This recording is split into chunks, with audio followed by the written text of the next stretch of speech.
So, hey guys! Welcome back to my channel, and for today's video po ay meron tayong good news sa mga 1 to 4 years old na gustong mag-apply or mag-register ng PSA ng National ID. Ayun.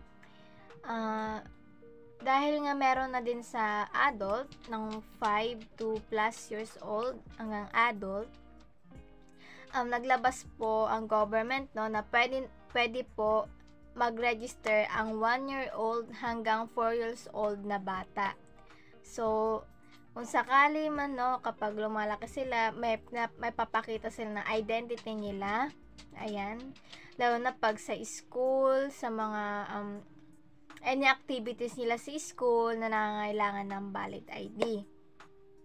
So, maganda yun guys, parang habang bata pa lang is marunong ng mag-asikaso din yung guardian or yung parents niya about sa mga importanteng IDs. So, papakita ko sa inyo guys kung ano yung mga requirements ng mga 1 to 4 years old sa national ID.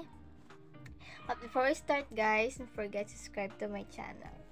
So, ayun nga guys, kapag mag-aano kayo ng national ID, is dapat po kasama ang guardian or yung parents ng bata. Kailangan naman guys, 'di ba, na yung bata lang ang mag-aasikaso. So, hindi guys, kailangan ng kasama ng bata na iaano mo. Dapat registered ka din ng national ID para parang sama-sama yung record ninyo ng family mo at saka yung anak mo.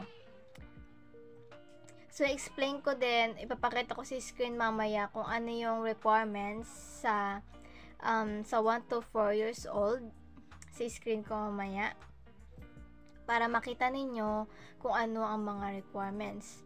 But before that guys, ang kailangan po ninyo muna ay naka-registered po kayo sa national ID. So guys, marami akong nababasa na mas meron na lamang sa bata na 1 to 4 years old. Pero yung mga 5 to plus years old, wala pa talagang actual na national ID. So yun lang yung na-disappoint ako. Kasi naglabas na sila agad ng 1 to 4 years old. Pero yung mga years na 3 to 2 years na yung nag-registered, wala pa yung kanilang actual talagang ID like sa akin. Kasi yung sa akin is e-fill ID pa lang. Yung paper bag, parang photocopy lang ng national ID ko. So, doon lang ako na-disappoint nung nalaman ko yun.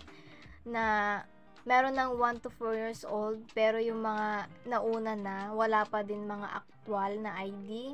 O siguro mga 1/4 or 1/2 lang ang nakatanggap nun. But, mga nababasa ko na 3 years na, 2 years na, 4 na taon na, ganun. Hindi pa rin nila nakukuha yung actual nilang national ID. So, it's disappoint me sa part na yon. But yung good news naman sa nila is 1 to 4 years old. So, sa mga magulang, may mga anak dyan, sa magulang, pwede nyo guys iparegister ang inyong anak. Pumunta lang po kayo sa branch ng PSA office or mag-search po kayo sa Google ng PSA branch or PSA na malapit sa inyo para maasikaso po ninyo yung requirements para sa national ID or e-fill ID ng anak nyo. So, ayun. So, comment nyo guys, kung may question kayo about dito. Siguro, ibibigay ko na lang yung link ng mga requirements para kung sakali nalilito kayo sa pag-scroll ko mamaya, napapakita ko agad. So, start na natin guys, yung mga requirements. Dapat guys, meron ito lahat, dapat. Para ma-register ninyo ang inyong anak ng 1 to 4 years old. Ayan. Kasi 1 to 4 years old, yun yung requirements na papakita ko ngayon. Kasi iba pa ating 5 sa plus years old. So, ayun. Pakita ko na guys. So, ito po ang mga requirements or step process po ng national ID. ng 1 to 4 years old. Basahin na lang po ng mabuti para agad pong maunawaan ng magulang or guardian ang mga requirements o ang mga sumusunod na ito.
So, yung mga pinakita ko guys, yun yung ipapakita nyo sa PSA na nakita nyo online, or mas maganda guys na magtanong kayo doon para malaman nyo pa kung ano pa ang mga requirements, kasi alam ko iba-iba siguro yan, no?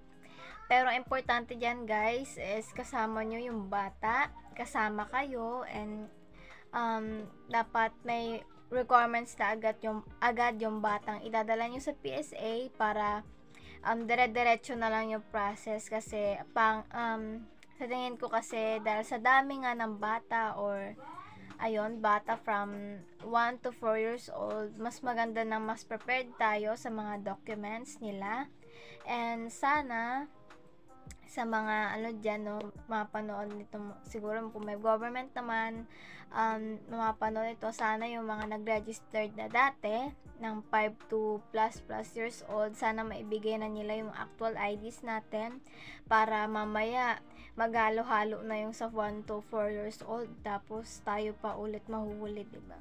It's been a years na kasi yung sa akin, so gusto ko na din siyang makuha kasi since 2022 ata ako nag-register noon, so mga 3 years na ata ako wala pang actual at e-fill ID lang aking dala-dala palagi. So nakakatakot din, 'di ba, kapag biglang nawala or biglang nabasa ganun. So yun lang guys, no, pinakita ko lang sa inyo guys kung ano yung requirements para sa 1 to 4 years old ng national ID or e-fill ID. So that's it guys. Thank you for watching. Don't forget to subscribe to my channel. Bye!